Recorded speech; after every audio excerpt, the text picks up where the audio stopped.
Ninth class math chapter first exercise 1.5। तो exercise 1.5 में है क्या बेटा, देखना। फर्स्ट क्वेश्चन है classify the following number as rational और इरेशनल। 2 माइनस रूट 5 हमने पढ़ा था, रैशनल प्लस या माइनस इरेशनल। किसी रैशनल नंबर में इरेशनल को प्लस करे या माइनस करे, टोटल नंबर आपका इरेशनल हो जाएगा, तो ये इरेशनल है। ये देखो, इसे सोल्व करेंगे तो प्लस रूट 23 से माइनस रूट 23 क्या हो जाएगा, ब्रैकेट खोलने के बाद कैंसिल, सिर्फ बचेगा 3, और 3 एक रैशनल नंबर है। रूट 7 से रूट 7 कैंसिल हो जाएगा, आपके पास बचेगा 2/7, और 2/7 एक रैशनल नंबर है।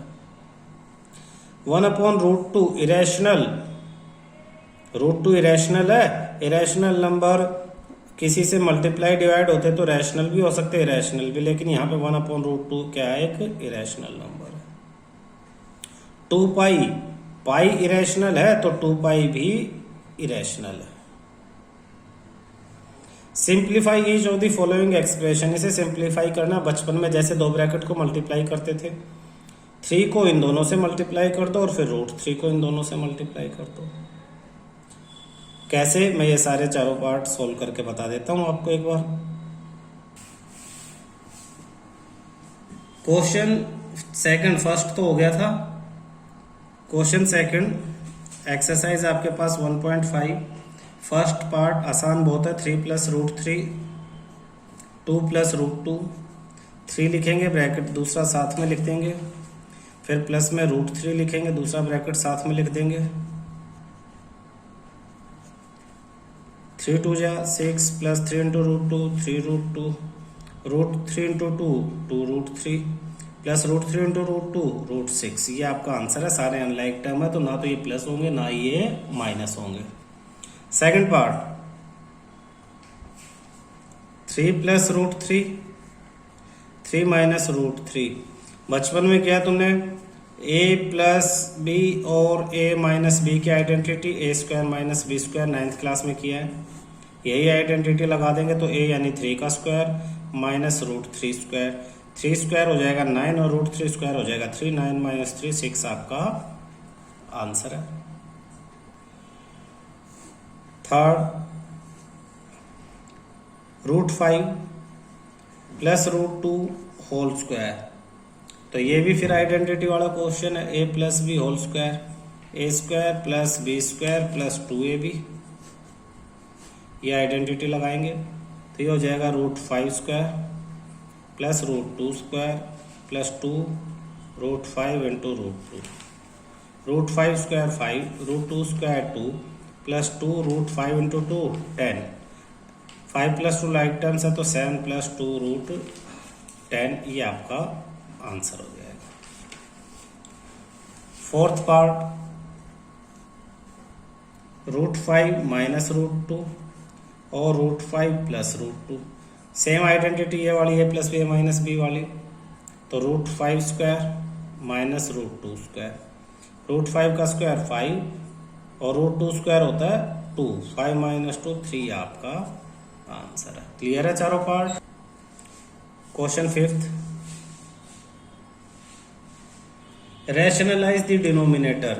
1/√7 है, तो हम क्या लिखेंगे इसे, 1/√7। डिनोमिनेटर को रैशनलाइज करना है तो मल्टीप्लाई कर दो √7 से, तो न्यूमरेटर को भी कर दो √7 से, ऊपर आ जाएगा √7, नीचे √7 × √7 7 आंसर। यानी डिनोमिनेटर में रूट नहीं रहना चाहिए। सेकंड, 1/√7 - √6। इंपॉर्टेंट क्वेश्चन है आसान, इतना आसान पेपर में नहीं आता, लेकिन बेसिक यही है। तो इसे कैसे करेंगे, 1/√7 - √6 को मल्टीप्लाई करेंगे, न्यूमरेटर को करेंगे √7 + √6 से, डिनोमिनेटर को भी करेंगे √7 + √6 से। तो ये क्या हो जाएगा, ऊपर तो हो जाएगा आपके पास √7 + √6, नीचे क्या हो जाएगा a - b a + b। ऊपर जैसे ये क्वेश्चन किए थे हमने multiply a - b a + b और a² - b², यही चीज इसलिए की थी पहले ताकि यहाँ पे से यूज कर सको।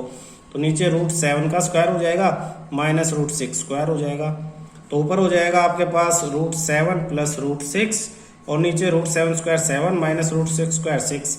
7 माइनस 6 1, तो आंसर आ जाएगा √7 प्लस √6/1 यानी √7/√6। ये आपका आंसर है। हुआ क्या कि डिनोमिनेटर में रूट था उसे हमने खत्म कर दिया। रैशनलाइजिंग द डिनोमिनेटर इस मेथड का नाम है। थर्ड पार्ट मैं ही कर रहा हूँ, आंसर मैच कर लेना। 1/√5 प्लस √2, ये हो जाएगा 1/√5 प्लस √2 मल्टीप्लाई √5 माइनस √2 न्यूमरेटर में और √5 माइनस √2 डिनोमिनेटर। किससे मल्टीप्लाई करते हैं? जो डिनोमिनेटर में उसी से, बस साइन चेंज कर दो। जैसे पहले माइनस था, पहले वाले क्वेश्चन में डिनोमिनेटर में माइनस था तो हमने प्लस करके ऊपर नीचे मल्टीप्लाई कर दिया। इस क्वेश्चन में प्लस है तो माइनस करके कर दिया। तो ऊपर √5 माइनस √2 रहेगा, नीचे √5 का स्क्वायर 5 हो जाएगा और माइनस √2 का स्क्वायर 2। तो √5 माइनस √2 अपॉन 5 माइनस 2 3 आपका आंसर है। √5 माइनस √2 अपॉन 3, क्यों? क्योंकि √5 प्लस √2 √5 माइनस √2, तो a² माइनस b² की हमने इस पे आइडेंटिटी लगा दी है। इसके बाद फोर्थ पार्ट देखो, 1/√7 माइनस 2, तो इसको कर देंगे 1/√7 माइनस 2। किससे मल्टीप्लाई करेंगे? √7 प्लस 2 और नीचे भी √7 प्लस 2, वही जो यहाँ डिनोमिनेटर में, बस साइन चेंज कर देंगे। तो यहाँ हो जाएगा आपके पास √7 प्लस 2 और नीचे a minus b a plus b, तो a का स्क्वायर माइनस 2 यानी b का स्क्वायर। तो ये हो जाएगा ऊपर तो √7 प्लस 2, नीचे √7 का स्क्वायर 7, √2 का स्क्वायर 4, इस पे रूट नहीं है सिर्फ 2 है तो 2 का स्क्वायर 4, ऊपर √7 प्लस 2, नीचे 7 माइनस 4 3।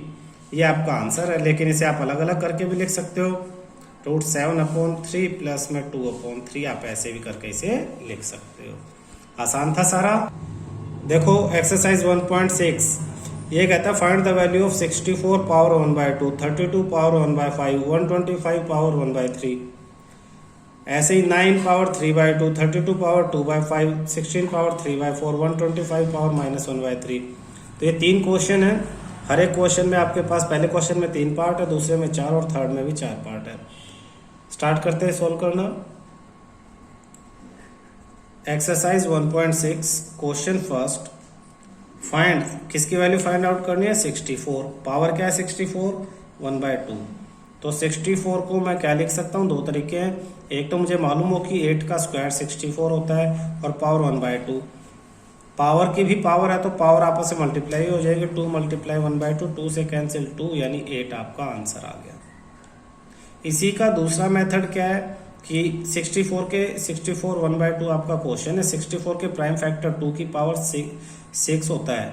2 पावर 6 64 का प्राइम फैक्टर पावर 1/2, पावर आपस में मल्टीप्लाई, 2 पावर 6 मल्टीप्लाई 1/2, 2 से 1 जा और 3, 2 पावर 3 आपका आंसर आ गया। 2 पावर 3 2 इंटू 2 इंटू 2 यानी 8। तो ये तो बेसिक मेथड है कि आपको प्राइम फैक्टर कर लो और फिर सोल्व कर दो। ये क्या है, आप डायरेक्ट याद रखो 64 8 स्क्वायर होता है, हमें यहाँ स्क्वायर चाहिए ताकि 2 से 2 कैंसिल हो जाए। ये फर्स्ट पार्ट था। फर्स्ट पार्ट के 2 मेथड थे। ऐसे ही सेकंड पार्ट आपके पास है 32 पावर 1/5, तो 32 की जगह मैं लिख सकता हूँ 2 पावर 5। आप याद रख सकते हो, धीरे धीरे याद रहेगा, अदरवाइज 35 के प्राइम फैक्टर कर लो 1/5। पावर मल्टीप्लाई होंगे 2, 5 मल्टीप्लाई 1/5, 5 से 5 कैंसिल, 2 पावर 1 यानी 2 ही आपका आंसर है। थर्ड पार्ट 125 पावर 1/3, तो 125 की जगह लिखूंगा 5 पावर 3, पावर में 1/3, पावर आपस में मल्टीप्लाई 5, 3 मल्टीप्लाई 1/3, 3 से 3 कैंसिल, 5 पावर 1 यानी 5 आपके पास आंसर आ गया। क्वेश्चन सेकंड, फर्स्ट पार्ट है 9 पावर 3/2, तो 9 क्या होगा 3 स्क्वायर पावर 3/2, पावर आपस में मल्टीप्लाई 3, 2 मल्टीप्लाई 3/2, 2 से 2 cancel, 3 to the power 3 means 3 into 3 into 3, 3 3 जा 9, 3 जा 27 आपके पास आंसर आ जाता है। सेकंड पार्ट 32 पावर 2/5, 32 क्या है 2 पावर 5 है, पावर में 2/5 है तो 5 से कैंसिल 5, 2 पावर 2 यानी 2 इंटू 2 मीन्स 4 आपके पास आंसर आ जाता है। थर्ड पार्ट 16 पावर है 3/4, 16 क्या हो जाएगी 2 पावर 4 और इसकी पावर में 3/4 है तो मल्टीप्लाई कर दो 3/4, 4 से 4 कैंसिल, 2 पावर 3, 2 इंटू 2 इंटू 2 8 आपका आंसर है। किसी को किसी भी पार्ट में डाउट हो तो मेरे से पूछ सकता है। फोर्थ पार्ट 125 पावर -1/3, तो 125 5 पावर 3 होता है तो मल्टीप्लाई कर दो -1/3 से, 3 से 3 कैंसिल, 5 पावर -1, पावर में -1 है यानी 1/5 आपका आंसर हो जाएगा। फिफ्थ पार्ट 4 ही पार्ट थे भाई, खत्म हो गया। नेक्स्ट क्वेश्चन देखो, क्वेश्चन थर्ड एक्सरसाइज 1.6 सिंप्लीफाई करना है। फर्स्ट क्वेश्चन है 2 पावर है 2/3 मल्टीप्लाई 2 पावर है 1/5, बेस सेम है तो पावर क्या होंगी, ऐड हो जाएंगी, तो 2/3 प्लस में 1/5, बेस सेम है तो पावर क्या होंगी, ऐड हो जाएंगी। तो 2/3 और 1/5 को ऐड करेंगे तो एलसीएम लेंगे, 5 3 जा 15, 5 2 जा 10 प्लस 3 1 जा 3, 2 पावर 13/15 आपका आंसर है। सिंपल फॉर्म में लिखना है। इसी का second part 1/3 power 3 power 7, bracket में 7 है, अंदर मल्टीप्लाई या डिवाइड है तो ये 7 दोनों पे पावर चला जाएगा, 1 पे जाने से कोई फर्क नहीं पड़ेगा तो 1 एज इट इज रहेगा। अपॉन में 3 पावर 3 और उस पावर में 7, पावर पे भी पावर हो तो आपस में मल्टीप्लाई हो जाएंगे, 1/3 पावर 7 3 जा 21, ये आपका आंसर है। थर्ड पार्ट 11 1/2 अपॉन 11 पावर 1/4, अगर डिवाइड हो रहे हैं दो नंबर, दोनों के बेस सेम है, पावर अलग अलग है, डिवाइड हो रहे हैं तो पावर क्या हो जाएंगी, पावर प्लस हो जाएंगी, 11 माइनस 11 1/2 माइनस 1/4 मीन्स 11, 2 और 4 का एलसीएम 4, तो ऊपर आ जाएगा 2 - 1, 11 पावर 1/4 आपका आंसर है। ये प्लस और माइनस तो आता ही होगा। Fourth 7 power 1/2 multiply 8 power 1/2, power same है, मल्टीप्लाई हो रहा है तो नीचे जो बेस है ये भी आपस में मल्टीप्लाई हो जाएंगे, 7 मल्टीप्लाई 8 पावर हो जाएगा 1/2, 7 8 जा 56 पावर हो जाएगा 1/2, यही आपका आंसर है। क्लियर है सारा।